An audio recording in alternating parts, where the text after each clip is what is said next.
bahwa Perdasi ataupun BUMD maksud saya, ini juga terlibat dalam program swasembada pangan. Mungkin boleh dielaborasi satu-satu keterlibatannya sejauh mana? Ya, baik Mbak. Jadi dari 400 lebih BUMD aneka usaha yang ada di Indonesia, sebagian itu adalah bergerak di bidang pangan. Ya, selain dari bidang-bidang yang lain, ada transportasi, ada pasar, ada batu bara dan lain sebagainya. Nah, yang di bidang pangan itu mereka bergerak di hulunya. Ya, pertama adalah katakanlah di pangan beras ya. Banyak BUMD dari kami itu yang melakukan penanaman ya, terus kemudian bergerak di hulunya menanam beras, terus kemudian cabai, terus kemudian palawija dan lain sebagainya. Terus yang kedua adalah untuk yang protein ya. Mereka juga banyak BUMD kami yang terlibat dalam peternakan ayam petelur dan ayam boiler ya. Terus kemudian juga ada yang penggemukan sapi. Nah, dalam hal ini adalah kami beberapa BUMD banyak terlibat dalam swasembada pangan tersebut. Ya. Sejauh mana progresnya sampai dengan hari ini, Pak?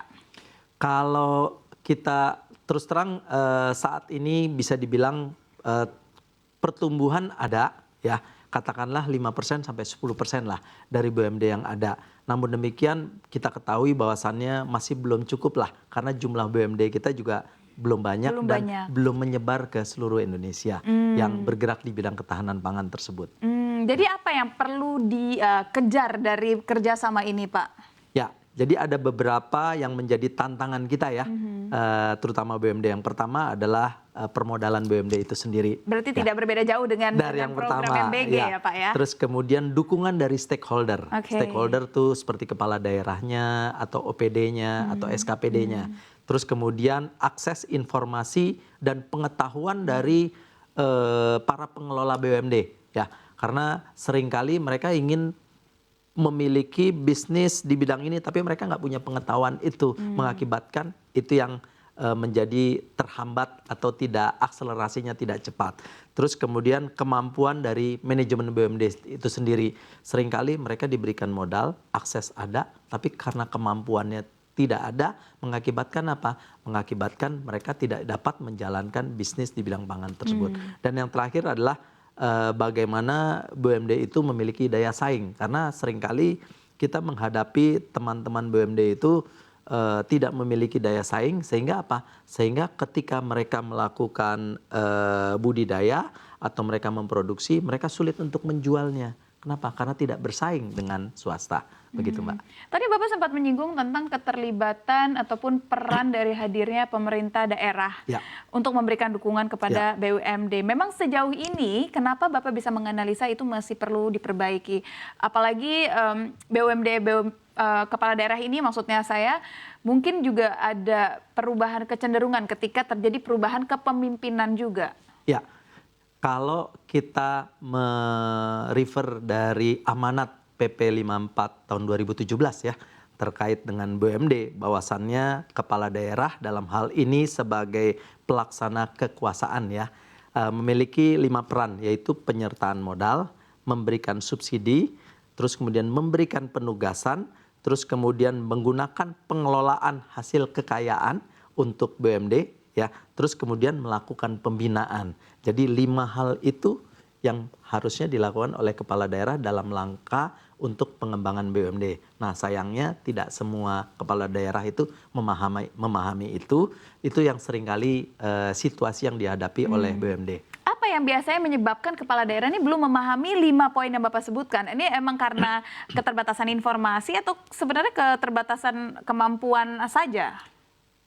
Bisa jadi adalah keterbatasan informasi. Seperti kita ketahui, banyak kepala daerah kan yang baru. Mereka perlu beradaptasi dengan regulasi-regulasi yang ada. Terus kemudian juga tentunya perlunya pendekatan dari pimpinan BUMD tersebut kepada kepala daerahnya untuk menyampaikan perannya apa, yang dibutuhkan apa, support yang diperlukan apa, sehingga BUMD bisa tumbuh berperan untuk mendukung kegiatan kepala daerah. Jadi pada prinsipnya gini, kepala daerah ini memiliki 2 tangan. Ya. Tangan yang pertama adalah OPD atau SKPD, yaitu seperti kepala-kepala dinas. Ya. Yang kedua adalah BUMD. Nah, kalau OPD atau SKPD itu mengeksekusi kegiatan-kegiatan atau rencana-rencana strategisnya kepala daerah dengan mekanisme birokrasi. Kalau BUMD mengeksekusi atau membantu kegiatan kepala daerah dengan mekanisme korporasi. Jadi dua hal yang berbeda, tapi dua-duanya adalah tangannya kepala daerah, gitu lah.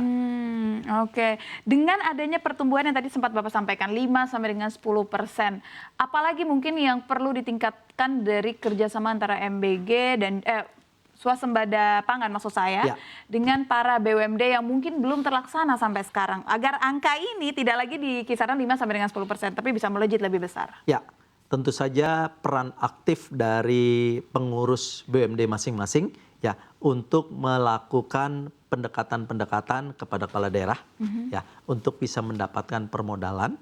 Yang kedua, mendapatkan juga dukungan penuh agar stakeholder-nya juga terlibat. Yang ketiga adalah mendapatkan penugasan.